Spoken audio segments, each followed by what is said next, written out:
Assalamualaikum warahmatullahi wabarakatuh. Selamat sore rekan-rekan dari UMS Surakarta. Wow, luar biasa ya. Walaupun hujan di luar yang mungkin juga kemarin habis kebanjiran, mungkin ada. Saya juga kebanjiran karena rumah saya cuma di Gonilan ya. Oke, yang pasti selamat datang tentunya dalam Meet and Greet dari Mata Najwa, di mana hari ini kita akan menghadirkan penulis buku Mantra Layar Kaca, Mbak Fenty Ibrahim. Terima kasih banget. Dan terima kasih juga untuk tuan rumah Mata Najwa sendiri, yaitu Najwa Shihab. Dan kami ucapkan terima kasih juga untuk Bapak Rektor dari UMS. Terima kasih beserta jajaran Sivitas Akademika. Mungkin bisa dibilang Mata Najwa sudah menjadi konsumsi kita sehari-hari. Setiap minggu kita selalu nonton, kita selalu penasaran siapa yang akan menjadi topik bahasan setiap minggunya. Memang program yang selalu dinanti dan menjadi program talk show favorit sesuai dengan kualitas dan kuantitasnya, sehingga menjadikan Mata Najwa sudah sangat banyak ditonton dan menjadi tayangan talk show favorit dari pemirsa. Nah, tentunya hari ini kita akan mengupas juga buku Mantra Layar Kaca, dan juga kita akan ngobrol bersama Mbak Najwa Shihab. Oke, bicara soal Mata Najwa, memang ini adalah acara yang selalu dinanti. Program yang memiliki aura telisik yang frontal namun sopan, dengan host yang kritis dan mempesona. Wow, luar biasa ya. Dan itu selalu menjadikan sebuah program yang selalu dinanti, apalagi kalau misalnya kita sudah mendengarkan lagu dari Krip, One Last Breath. Tentu kita akan penasaran kira-kira konklusi puisi apa yang akan dibacakan oleh Najwa di edisi itu. Dan sedikit kalau misalnya Mbak Najwa biasanya kalau Mata Najwa on stage selalu mengawali dengan pantun. Saya punya sedikit pantun untuk teman-teman di sini. Jalan-jalan naik angkot, angkotnya lagi muter dangdut koplo. Mampir ke kampung batik yuk belanja dulu. Selamat datang Mbak Najwa Shihab di UMS Solo. Kampusnya api, mahasiswane ganteng-ganteng lan ayu-ayu. Wow, luar biasa. Dan yang pasti kita di sini sangat senang ya, kita ada di Gedung Siti Walidah. Ini adalah gedung baru kebanggaan dari Universitas Muhammadiyah Surakarta. Dan langsung saja kita panggilkan tuan rumah Mata Najwa, Najwa Shihab.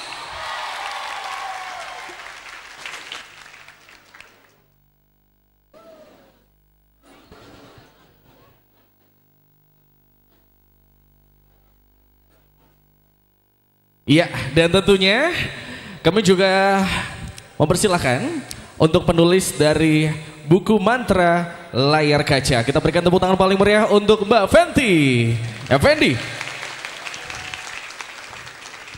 Baik. Oke. Terima kasih. Silakan. Nah, berbicara mungkin bisa dibilang Najwa Shihab kita persilahkan untuk menyapa teman-teman yang ada di sini. Tapi menyapanya jangan menggunakan bahasa Indonesia. Assalamualaikum. Waalaikumsalam. Itu bukan bahasa Indonesia loh. Iya, boleh. Assalamualaikum warahmatullahi wabarakatuh. Senang sekali bisa hadir di UMS. Saya sempat super kecewa ketika acara di Solo harus ditunda karena cuaca. Tapi hari ini sedikit terobati karena bisa hadir di UMS dan tetap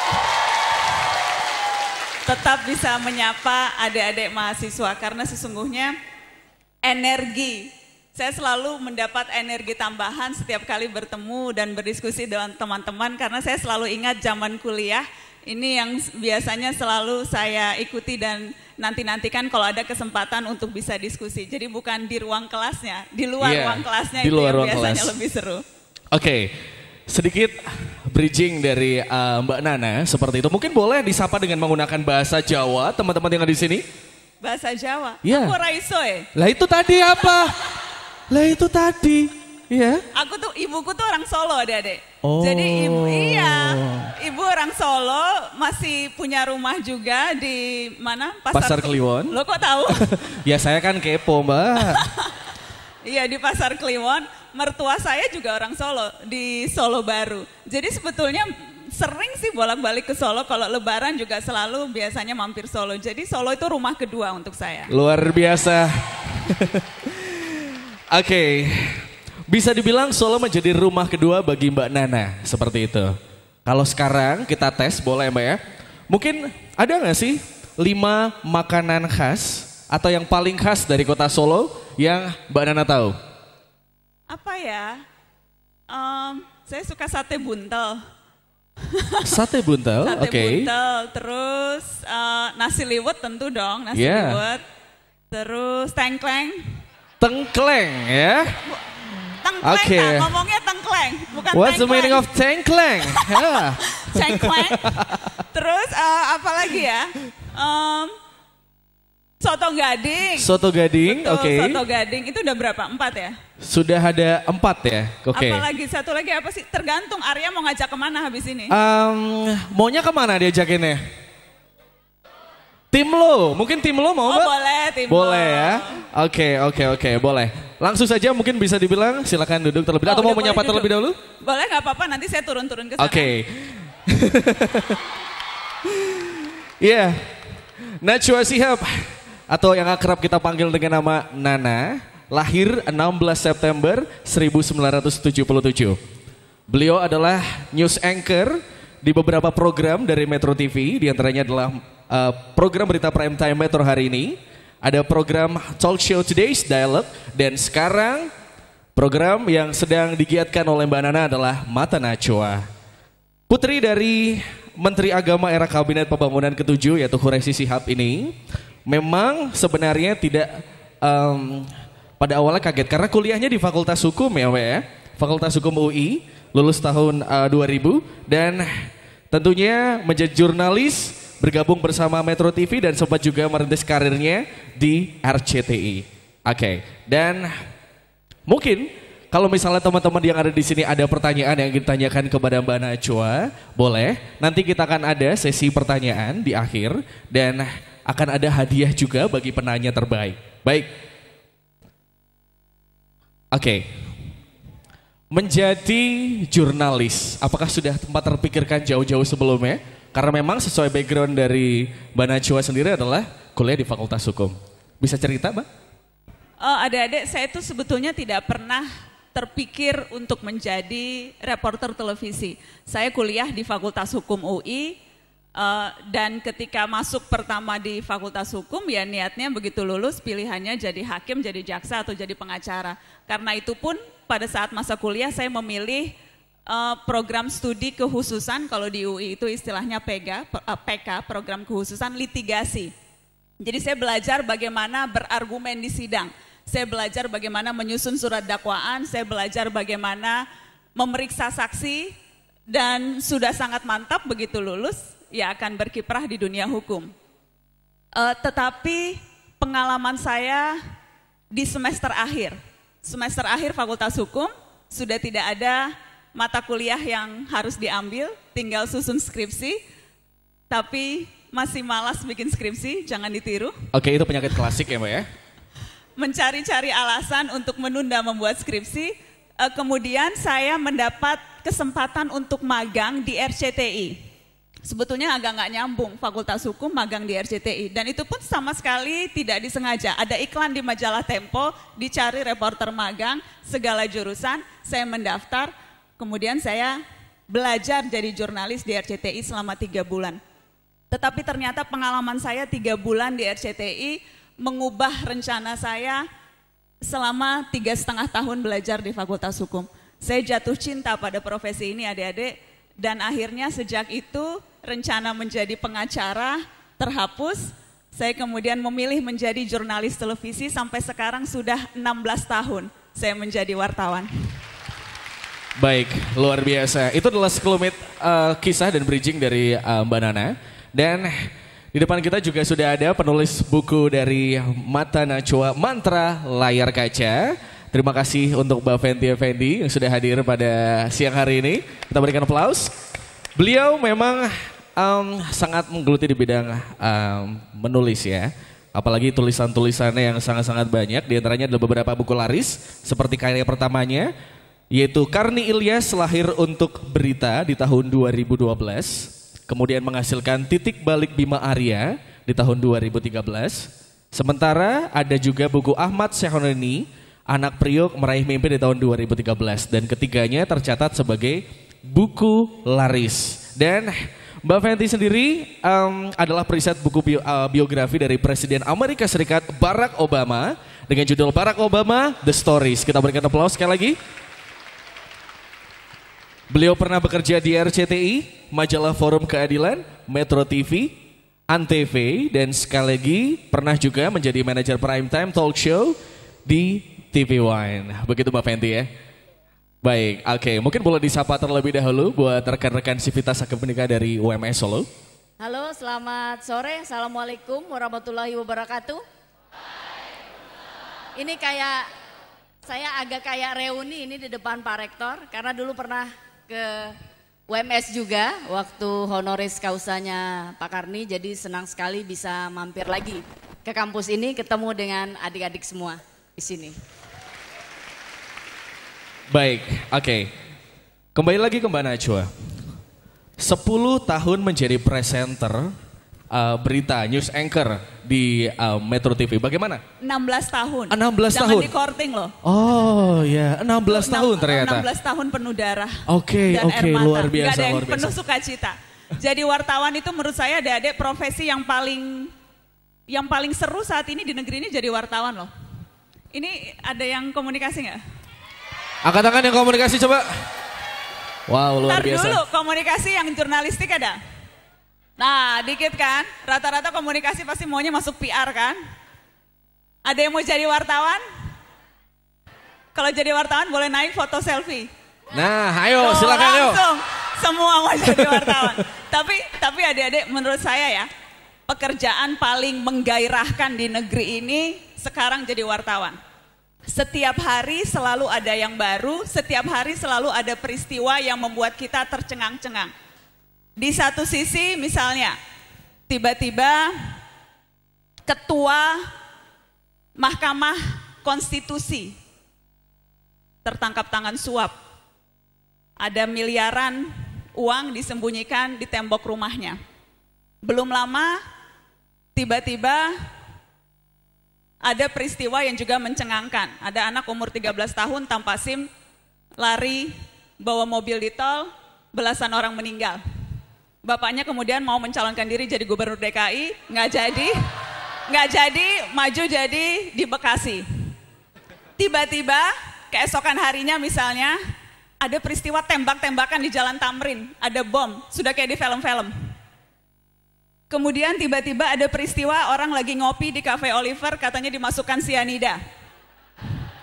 Tiba-tiba PSSI sekarang mau cari ketua baru. Tiba-tiba Agus Yudhoyono mundur dari TNI, mau maju jadi gubernur. Apa yang tidak seru dari berbagai peristiwa itu?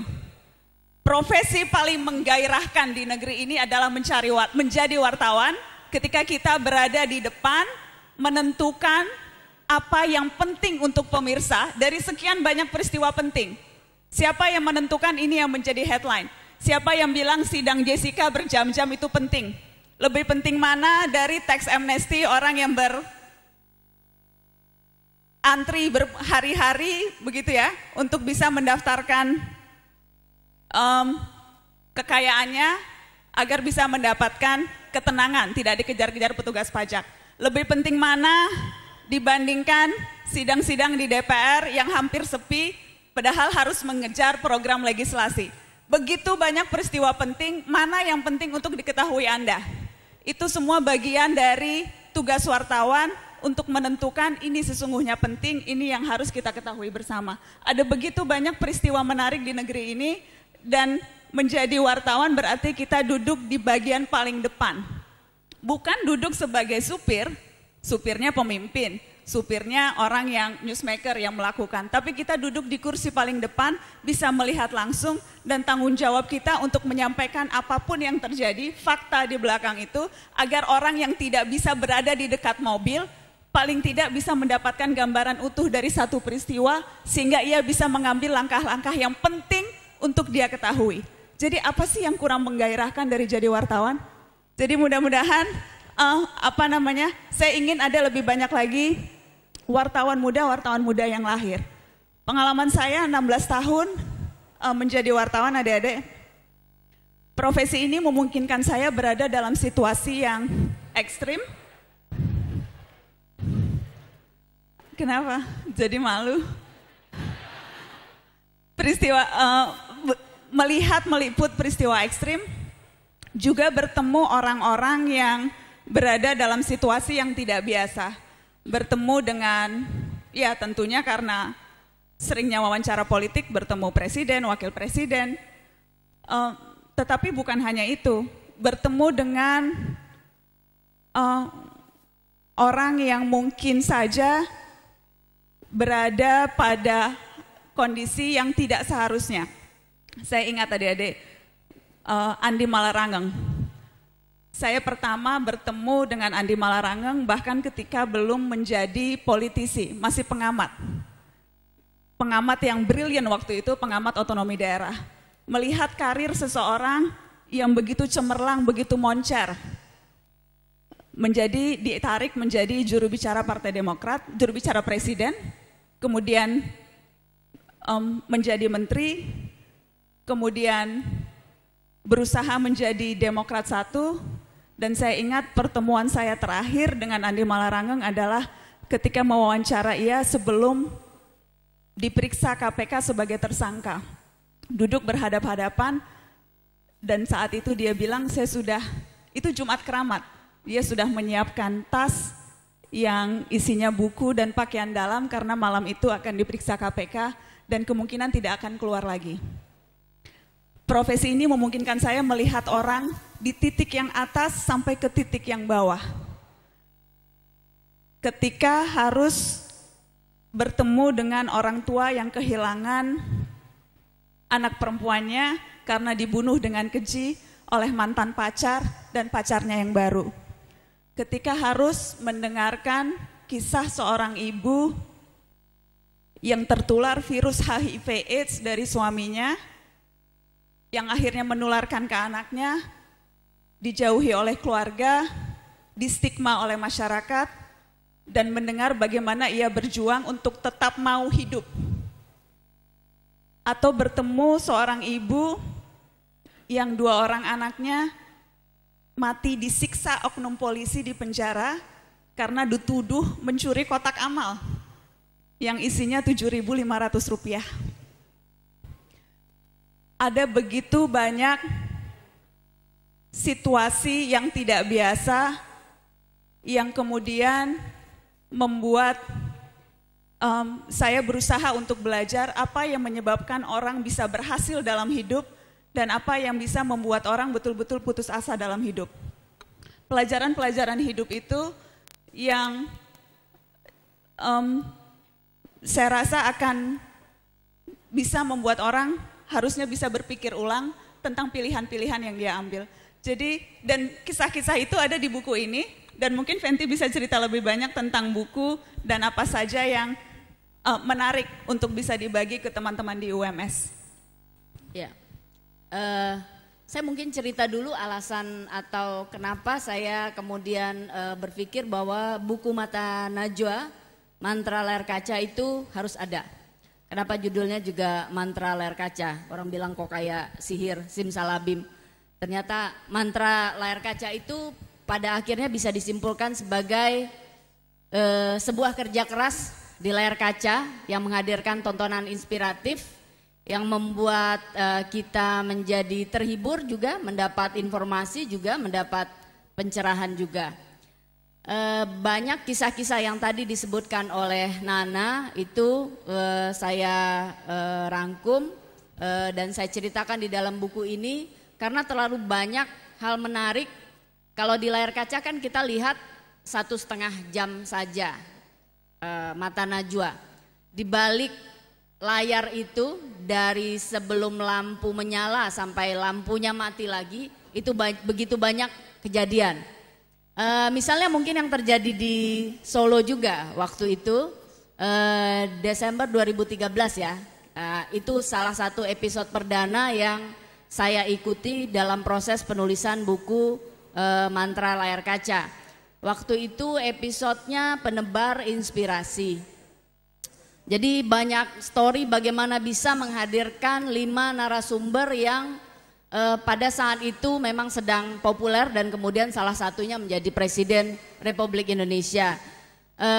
Bagaimana tim Mata Najwa bekerja sehingga kelima orang itu saya bisa sebutkan lagi, waktu itu adalah Gubernur Jawa Tengah Ganjar Pranowo, Ketua KPK ya Abraham Samad, kemudian Pak Yusuf Kalla waktu itu, Pak Jokowi waktu itu Gubernur DKI ya, satu lagi Anies Baswedan waktu itu. Dan kemudian kelima-limanya punya karir politik sendiri. Jadi di dalam buku ini dari proses penentuan topik, pemilihan narasumber, dan kemudian tayangan dan sampai kemudian evaluasinya itu diceritakan. Kenapa saya pikir buku ini menarik juga untuk menambah literasi atau bahan bagi terutama mahasiswa mungkin komunikasi atau yang tertarik untuk terjun di dunia jurnalistik. Kalau di kampus belajar teori, dalam bukunya itu praktek dari bagaimana sebuah talk show dikemas dan tahun ini memasuki tahun ke-7. Jadi untuk sebuah, ya silakan kalau mau tepuk tangan boleh. Jadi untuk sebuah talk show gini, di industri televisi juga ada pakem-pakem karena industri televisi berkaitan dengan komersial juga. Jadi biasanya sebuah program baru itu punya target. Kalau 13 episode enggak ada penontonnya atau tidak ada animo masyarakat atau juga pengiklan, itu program bisa ditutup.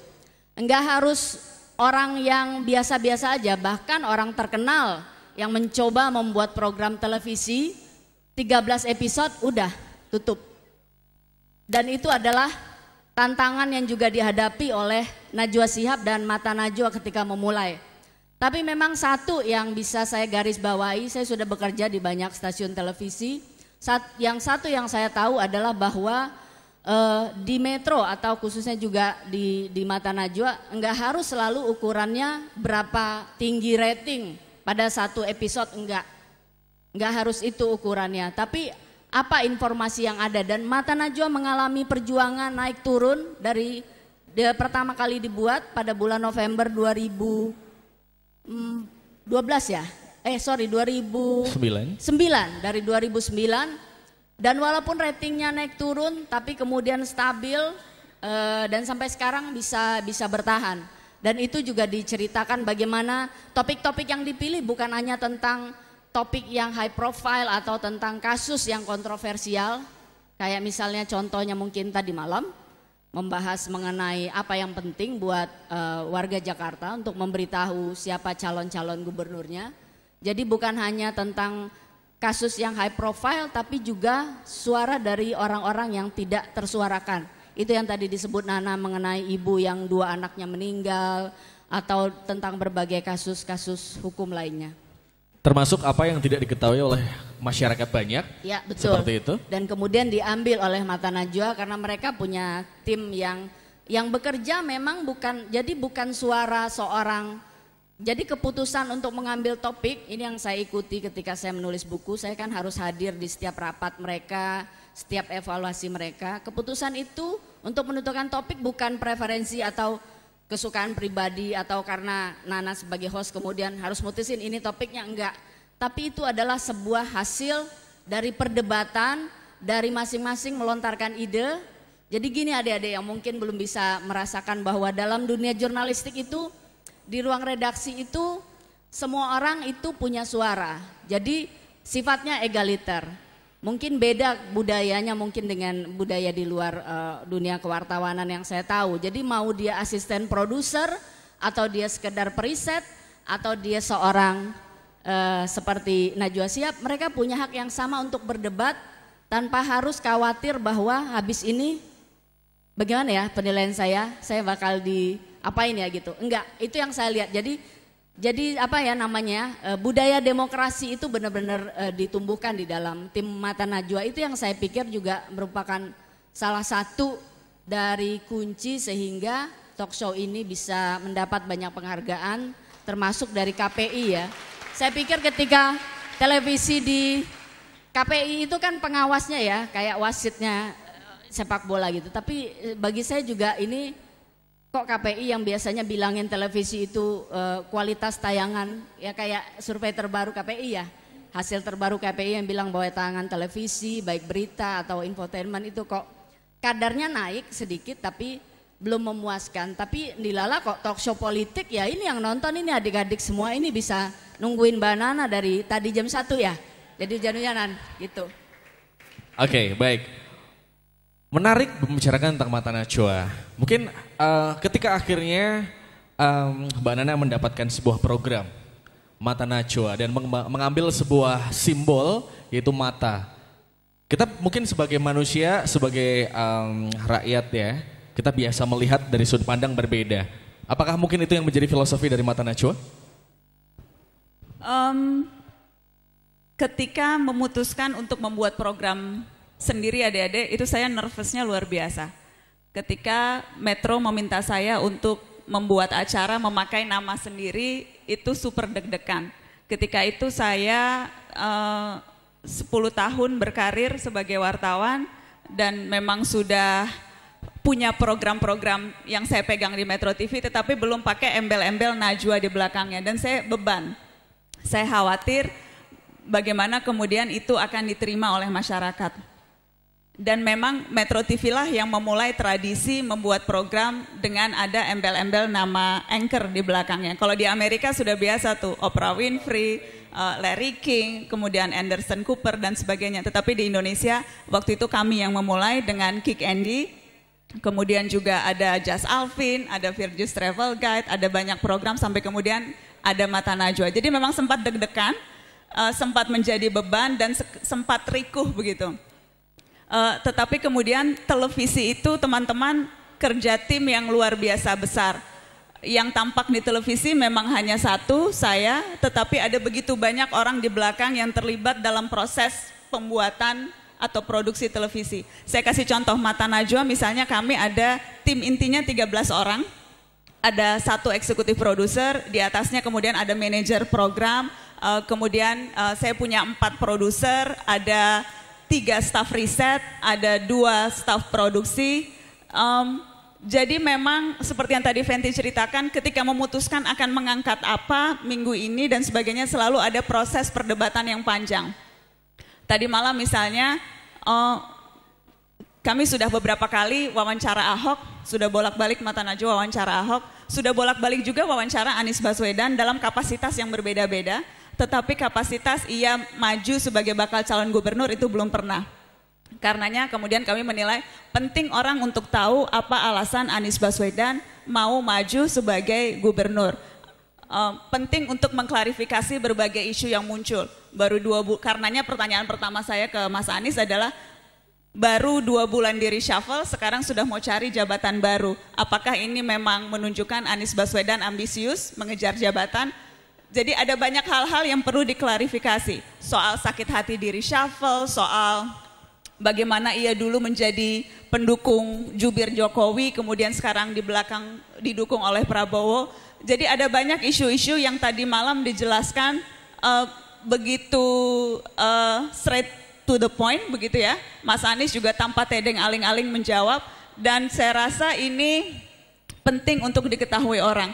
Karena yang penting sebetulnya bukan gubernur yang hanya punya program menurut kami, tetapi apakah kemudian rakyat bisa dengan kritis memilih.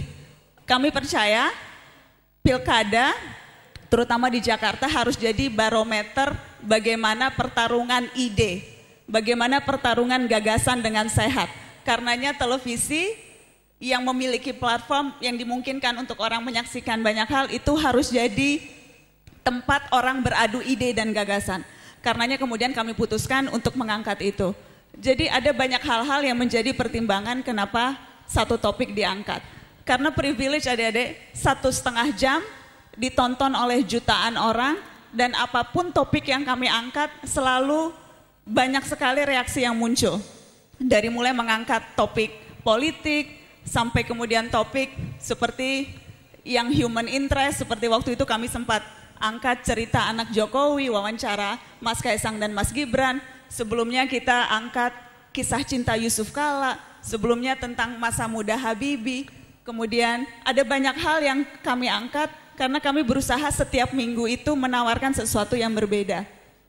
Karena tanggung jawab sih, 1,5 jam disaksikan orang dari ujung barat sampai ujung timur, selalu rame, selalu heboh. Jadi kalau tidak ada sesuatu yang bisa kami tawarkan yang bisa mencerahkan, menginspirasi, membuat orang berpikir, membuat orang kritis, membuat orang marah dalam tanda kutip, membuat orang mau melakukan sesuatu, itu tanggung jawab yang harus kami lakukan. Jadi setiap kali rapat saya bilang gini, oke, apa yang ketika orang selesai nonton akan dapatkan? Apa yang akan membuat orang bertambah? Karena meminta orang nongkrong di TV 1,5 jam memilih Mata Najwa dibandingkan ganteng-ganteng serigala, itu kan sainganku kan itu tuh. Atau memilih sinetron begitu, itu kan jamnya head to head tuh, jam 8 malam itu jamnya sinetron, sementara kita mau orang nonton Mata Najwa gitu. Apa yang membuat orang tidak memindahkan channel untuk melihat TV tetangga? Bagaimana membuat orang merasa mendapatkan sesuatu setelah ia menginvestasikan waktu 1,5 jam untuk menonton televisi? Itu tanggung jawab besar dan itu tugas teman-teman di Mata Najwa. Baik, kita berikan aplaus paling meriah untuk Mata Najwa. Dan mungkin di antara di sini ada banyak penasaran seperti apa Mata Najwa behind the scene. Langsung aja kita saksikan video behind the scene dari Mata Najwa.